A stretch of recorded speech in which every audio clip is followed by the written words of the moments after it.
Deux patrouilles qui m'ont fait les phares et qui n'aiment pas du tout ma présence. Cette énorme caméra là qui est en train de me regarder.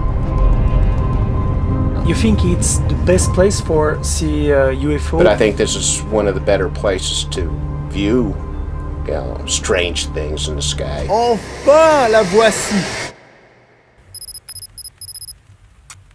Ok. La zone 51. Jamais j'aurais pensé faire une vidéo là-dessus. Pour ceux qui ne savent pas, mais ça m'étonnerait, je pense que vous savez très bien de quoi il s'agit. La zone 51 est une base militaire américaine qui se trouve en plein milieu du désert du Nevada. Elle est secrète et hautement sécurisée et à l'intérieur on teste tout un tas d'appareils expérimentaux. Du moins, c'est ce qu'on pense parce qu'on sait rien du tout en fait. C'est une zone qui fait fantasmer beaucoup de personnes, il y a beaucoup de théories autour de la zone 51. On parle d'aliens, on parle de conspiration, je pense que vous savez, vous connaissez très bien le sujet. Comme c'est strictement interdit d'accès pour les civils et c'est très secret, je me suis toujours dit laisse tomber, ça sert à rien d'aller à la zone 51. Autant rester dans le bunker, faire un face cam et puis parler comme ça de l'histoire un peu du lieu. Et il se trouve que j'étais pas loin et je suis venu voir à quoi ça ressemble. Il y a vraiment une atmosphère assez intéressante. Visuellement, c'est ouf, les paysages sont incroyables. Et du coup, je me suis dit, waouh, ça peut être une très bonne vidéo. Ça peut être génial en fait. Du coup, on va y aller ensemble pour s'intéresser à la zone 51 et ses histoires. J'espère que vous êtes prêts à dépasser le mur du son. C'est parti.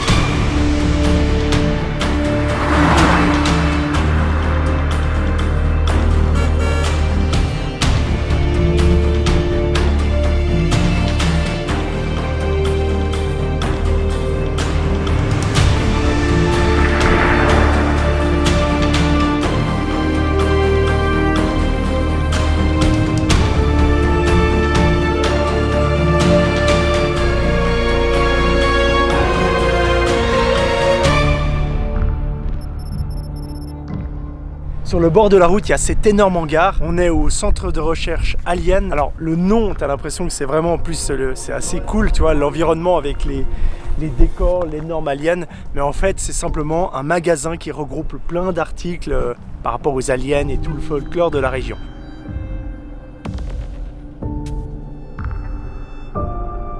Voilà, on est simplement sur un shop touristique sur la route extraterrestre. Alors j'ai parlé un petit peu avec les gens à l'intérieur, c'est des locaux, des gens qui habitent dans la région depuis longtemps et ils n'ont pas des preuves précises ou des choses incroyables à nous raconter. Non, ils peuvent vous indiquer quelques routes pour aller par exemple au portail de la zone 51, là où les civils peuvent juste aller, juste avant de rentrer dans la zone militaire. Mais voilà, il n'y a pas de preuves ou de trucs incroyables. Voilà. On va continuer cette route en direction de Rachel. Rachel, c'est la ville la plus proche de la zone 51. Donc c'est parti.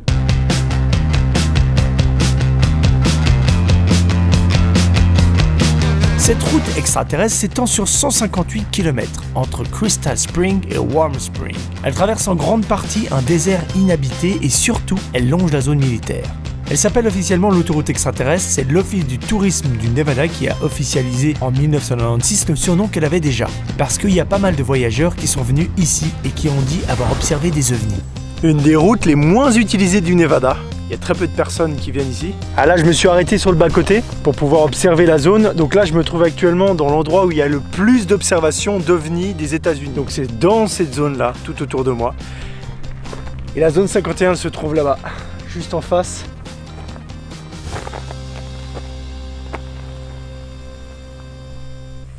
Ok. Pour l'instant, en tout cas, c'est très joli, c'est très calme.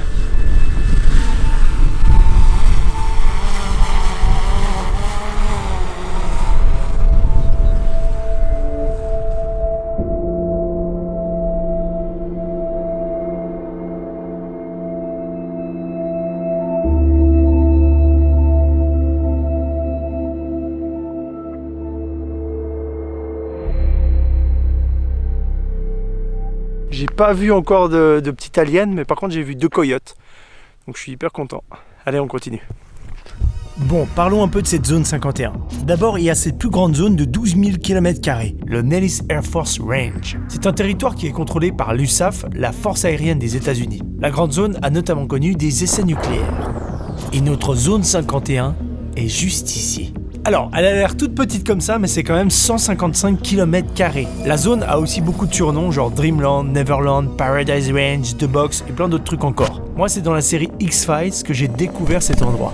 Comme je vous l'ai dit, ça fait des années qu'on en parle et qu'il y a tout un tas de théories d'ufologues et de conspirationnistes qui sortent sur cet endroit parce qu'en fait, on ne sait rien et forcément, ça fait fantasmer. Pour certains, cet endroit aurait un lien avec le crash à Roswell, là où un prétendu vaisseau spatial extraterrestre se serait crashé en 1947. Le gouvernement cacherait des corps et des vaisseaux d'aliens dans la zone. Il faut savoir qu'elle n'est jamais apparue sur une carte avant ces dernières années. Et le gouvernement américain a longtemps rien dit dessus. Mais depuis 2013, 6 ans seulement, c'est pas très vieux, les autorités ont reconnu l'existence de la zone 51 grâce à des documents déclassifiés par la CIA, qui parlent d'essais secrets de l'U-2, un avion espion développé dans les années 50 en pleine guerre froide. The moment I was inaugurated, my hand would just, it'd still be hot from touching the Bible, and I would immediately race to wherever they have the files about Area 51 and UFOs, and I go through everything to find out what happened. Right. Did you do that? That's why you will not be president. Because that's the first thing that you would do. It's at the The top aliens of my won't list. let it happen. You reveal all their secrets. They exercise strict control over us. Now, you know, there are a lot of people that are going to examine your facial expressions here, every twitch, everything, and say, and of course, so did you look? Did you see? Did you explore? I can't reveal anything. Oh, really? Because President Clinton said he did go right in, and he did check, and there was nothing. Well, you know, that's what we're instructed to say.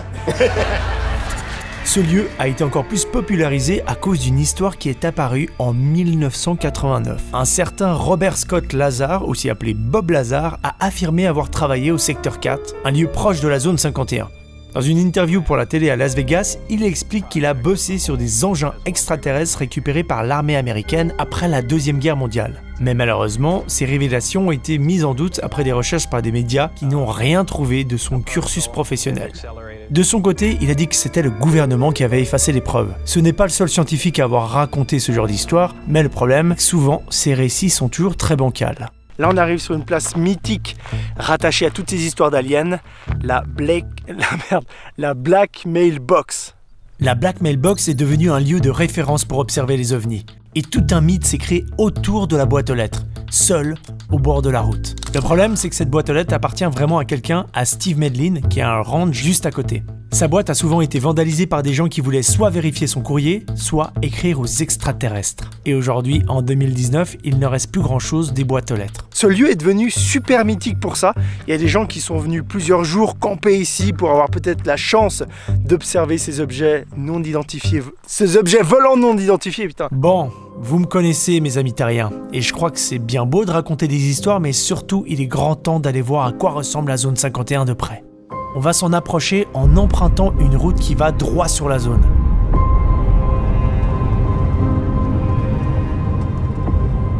Et je dois vous avouer qu'à ce moment précis, je me sentais pas bien. Parce que j'avais besoin de péter. Et bien voilà, je suis arrivé à la limite d'où je pouvais aller. Je m'attendais pas à ça, je m'attendais avec une... je sais pas, un poste de garde, etc. Mais en fait, non, c'est juste des panneaux comme ça. Voilà, là, je suis dans la partie civile et je peux pas aller plus loin. Vraiment, je peux pas aller plus loin. C'est une zone ultra surveillée, ultra sécurisée. Vous connaissez le truc. Il y a des barbelés, etc. Si je vais plus loin, je peux me faire arrêter, aller en prison et puis même me faire tirer dessus. Voilà, il y a des histoires comme ça qui traînent. Cette énorme caméra là qui est en train de me regarder. J'ai toujours trouvé ça un peu naze d'aller aux abords de la zone 51, enfin ça sert à rien. Et en fait, c'est quand même pas mal. Il y a une atmosphère un peu bizarre, enfin tu te dis, voilà, il se passe des choses de l'autre côté. On pourra pas aller plus loin les gars, mais c'était déjà pas mal. J'ai pas eu le temps de plus filmer parce que sans rigoler, une patrouille est arrivée sur moi. 2 patrouilles qui viennent d'arriver, qui m'ont fait les phares et qui aiment pas du tout ma présence. C'est interdit de filmer, hein. Du coup, je vais me barrer parce qu'ils m'ont bien fait comprendre que j'étais pas le bienvenu et il n'y a pas le droit de photographier, il n'y a pas le droit de filmer. Voilà, on va se barrer vite. Je suis arrivé dans la ville de Rachel, c'est une toute petite ville d'une 50aine d'habitants, mais c'est surtout la ville la plus proche de la zone 51. Et ici aussi, on surfe pas mal sur la vague des aliens avec ce motel-restaurant. C'est un peu l'endroit principal de la ville où il y a toute une déco autour des extraterrestres.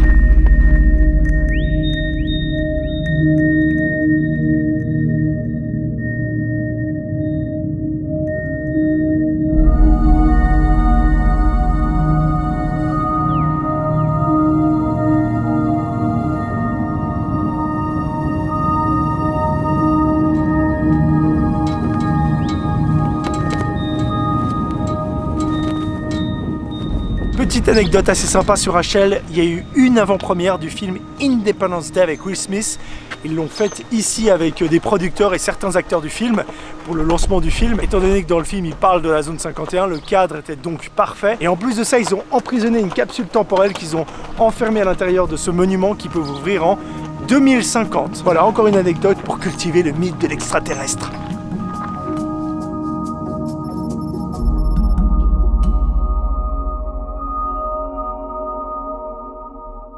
Tout à l'heure en me baladant, j'ai fait la rencontre d'une personne incroyable, je vais vous la présenter, qui est là depuis quelques années et qui a sûrement des choses à raconter. C'est un passionné d'OVNI, on va aller voir avec lui, là il m'invite chez lui, on va discuter un petit peu.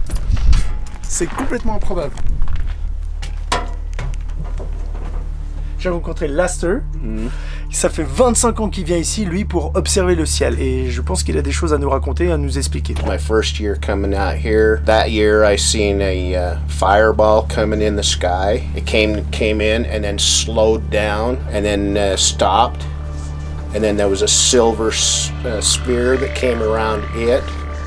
And then the whole thing turned silver. Then it expanded just a little bit and then went out. Completely went out. You think it's the best place for see UFO or aircraft? I think so. Because of the military base, I don't know whether maybe they've made contact or whether they've back engineered craft that they've downed or found crashed and built their own craft.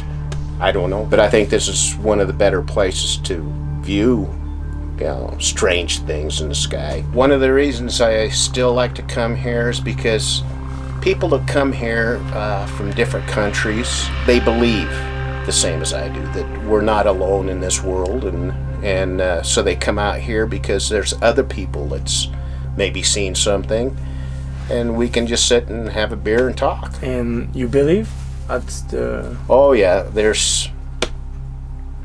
I think we'd be foolish to think that we're the only ones in this universe, whether they be reptilian or anything else, I don't know. But I think it'd be foolish to think that we're the only ones. Je pense qu'on est tous d'accord là-dessus, c'est clair que nous ne sommes pas les seuls êtres vivants dans la galaxie. Par contre, de là à dire que des êtres visitent la Terre ou que des appareils extraterrestres survolent des déserts, je suis moins sûr. Vous voulez mon avis? Tout ce qu'on voit dans la région, c'est effectivement des engins militaires, ou alors sur internet des fakes ou des choses naturelles qui peuvent s'expliquer, comme un nuage par exemple. La vidéo aurait pu s'arrêter ici, mais vous avez lu le titre. Je ne voulais pas quitter la région sans voir de mes propres yeux une des bases les plus secrètes de la Terre. Alors je me suis renseigné et j'ai pris connaissance d'un chemin qui menait à une montagne sur laquelle on pouvait voir la zone. Du coup là je suis en train d'y aller, il est 4h du matin. Et pourquoi je me lève aussitôt? Pour deux raisons, pour éviter la chaleur. Et la deuxième raison c'est pour avoir la bonne lumière. Le soleil se lève à l'est, du coup je vais l'avoir dans le dos, ce sera parfait pour faire des images. Le problème c'est que les gens qui m'ont parlé de ce chemin m'ont bien dit qu'il fallait avoir un très bon 4x4. Chose que je n'avais pas, mais j'ai pas renoncé. Et j'ai quand même essayé de me rapprocher un maximum. C'est super sablonneux en fait, et puis la voiture elle s'est embourbée plein de fois. J'ai galéré à plein d'endroits, donc je m'arrête ici, c'est beaucoup mieux. J'ai 8 km encore à parcourir avant mon point d'observation. 8 km je pense en 2h, 2h30, j'arrive à atteindre ça. Pour ramener des images de la base. Notre objectif est là-haut, tout en haut de cette montagne. Ah c'est magnifique. C'est magnifique, putain. Mes conneries ça m'amène quand même dans des paysages magnifiques, ultra sauvages.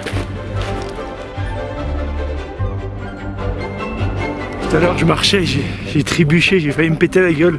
C'est un joli bouquet de cactus. Ok, moi je suis dans la pampa ici et je dois rejoindre ce chemin là, marcher encore 2 ou 3 kills pour arriver au sommet. C'est un peu le bordel, c'est plus dur et plus long que prévu. Je dois passer par des endroits très très accidentés. Du coup, putain, ça me ralentit une chier.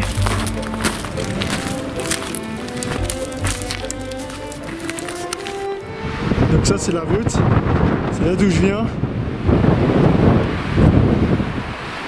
Je viens de me faire surprendre par un rattlesnake, c'est un serpent à sonnette. Là je suis à 5 mètres de lui parce qu'il est pas content et je vais pas faire plus, tu vois, parce qu'il est vraiment en mode casse-toi d'ici quoi. C'est impressionnant le bruit qu'elle fait, je sais pas si vous arrivez à entendre.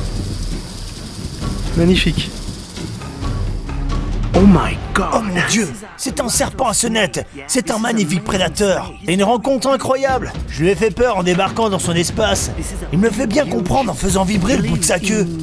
Les cas mortels restent rares, mais les morsures sont dangereuses. Du coup, si vous en voyez un, ne vous approchez pas, admirez-le de loin. Et prenez les précautions nécessaires si vous allez vous balader dans le désert. Get out, ok? Vous regardez, Bob Cobra, l'herpétologue. Putain, je kiffe vous transporter avec moi et vous filmer des choses comme ça. Et tout est magnifique. La petite aventure, la vidéo, l'environnement. Ah, c'est trop stylé. Me voici au sommet. Regardez. Pas mal. Je vous montre ça. Regardez comme c'est beau. Waouh.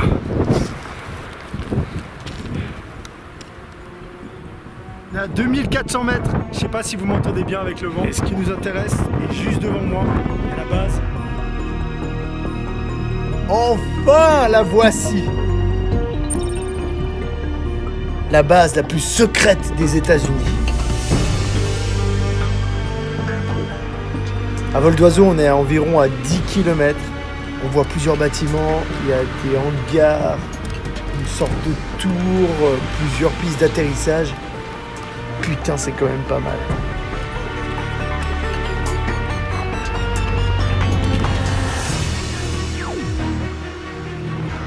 Par contre, on va pas faire trop long parce que là, juste à côté de moi, il y a une sorte de station météo, mais il y a surtout de nouveau une petite caméra. Heureusement que je tourne cette vidéo, que je suis monté jusqu'ici parce que je viens de trouver la preuve ultime de l'existence des extraterrestres. Oh, regardez ça, il est génial!